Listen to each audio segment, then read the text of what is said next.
I really like that analogy, Eduardo, because I've always said agility comes from within, and our soul, of course, is within us. That's where agility comes from, not from without, not from the tools, the techniques, the practices that we follow. Hello, everyone. My name is Eduardo Martins, and this is AgilityTalks. And today I have a special guest. It's Kiron Bondale. Here's your book, Is Interior Difficult in Practice. I believe it's in Amazon for everyone to buy, Kiron. Absolutely. It's available Amazon, Indigo Chapters, Barnes and Noble in both paperback and ebook formats. It's very reasonably priced. So definitely it's useful for anybody that is in leading initiatives, whether you've been doing it for 30 years or you're just starting. There's probably some lessons in there that will be helpful. And I like to think of it as a field guide. And it always starts with four of these values. So the Alma Framework that represents the essence of a company. And I'm not sure if you know, Kiron, but Alma is the Portuguese and Spanish word for soul. So the idea is that actually, while you apply the framework and the lessons we will learn with you that you share in your book, it can serve as a guide so you can really see the soul of your team. I really like that analogy, Eduardo, because I've always said agility comes from within, and our soul, of course, is within us. That's where agility comes from, not from without, not from the tools, the techniques, the practices that we follow. That's what I believe too. So that's great. We are perfectly aligned. So within our soul, I propose us to work in four key agile values. It's learning, and the key question for learning is: do you think you're safe to fail? And in the Alma framework, it describes how learning is implemented.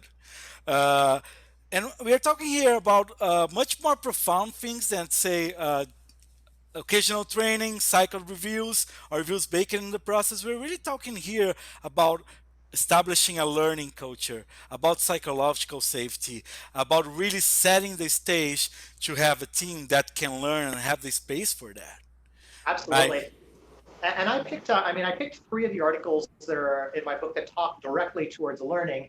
But psychological safety, if we pause on that for a moment, that's a topic that's very near and dear to my heart. I've written a couple of articles in the book related specifically to the importance and how, as a team leader, we can develop psychological safety within our teams. But the first one that I thought was directly connected to the concept of learning was how do we go about institutional learning? How do we leverage the knowledge from many, many different teams and translate that into organizational learning? And that talks to this idea of learning lessons from the past.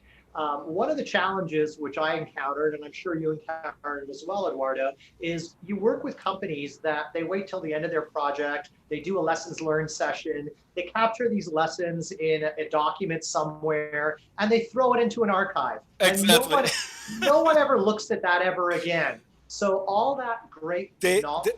they actually just do that for the sake of doing, right? They are following a process. And that's the thing. Exactly, exactly. And so that's why it's important that we need to capture knowledge as we are running across it.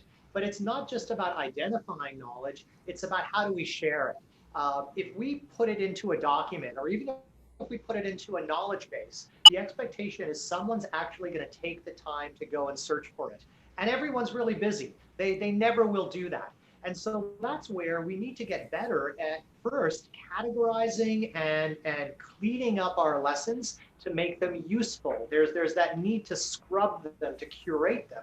But then how do we go about sharing them? It's important to do things like, for example, establish communities of practice so that Yep. you can share them orally with your fellow practitioners. It's important about baking them into your playbooks or your standards. So that way it just becomes part of the job of doing business, of running your projects, versus putting them in some sort of a knowledge base and hoping that people are going to run across them that way. Yeah, I had a leader ask me about that before, and he told me, how can I start learning kitchen? And what I told him is exactly that. So start yourself sharing a failure that you made and what you learned from there. So you can start giving space, and people will start seeing that they can fail too, and that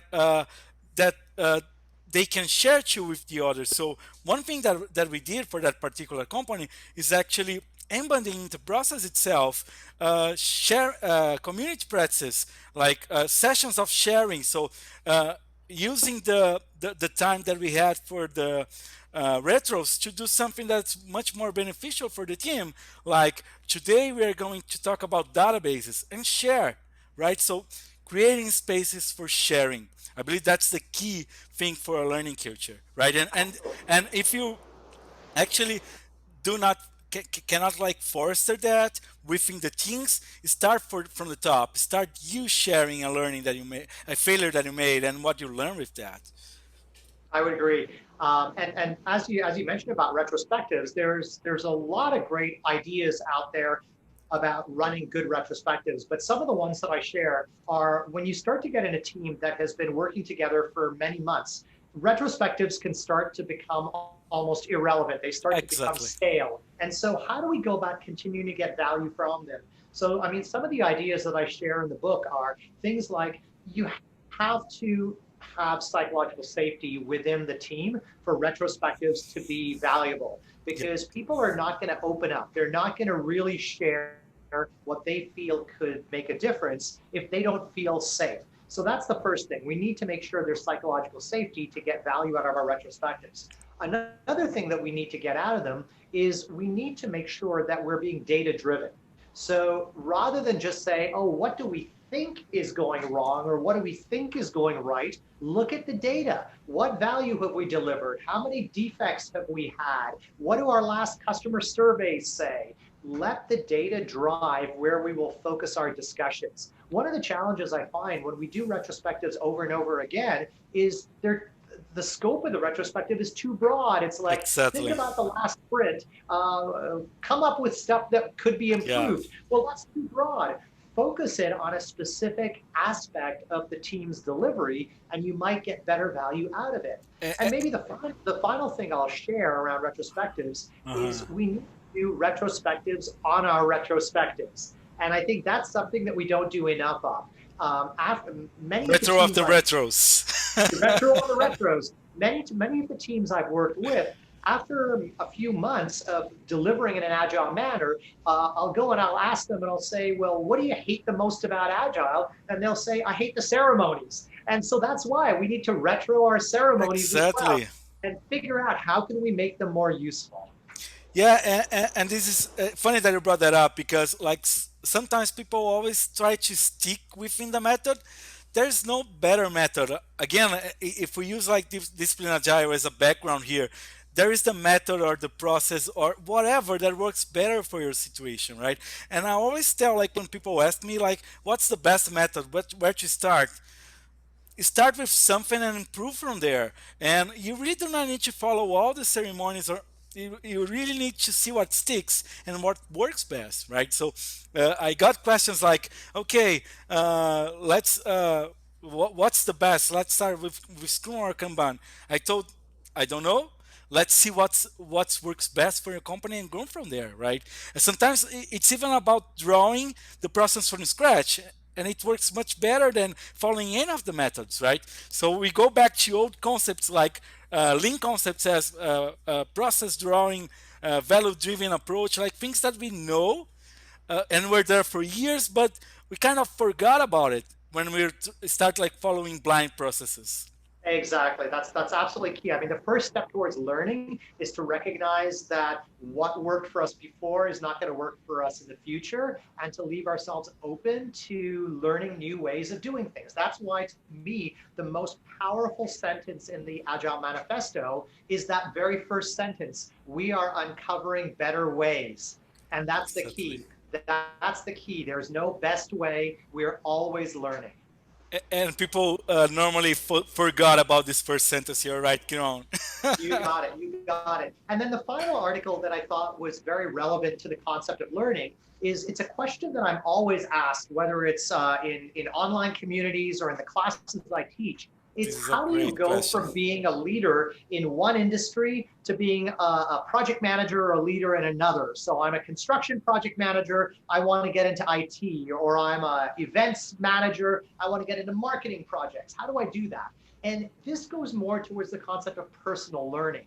And for many people, they look at learning as being, well, I just want to get things from a course. I want to pay money, go to a course and learn that way. Well, studies have shown that, especially as you get older and older, as you get further in your career, only about 10% of learning a new skill comes from formal education.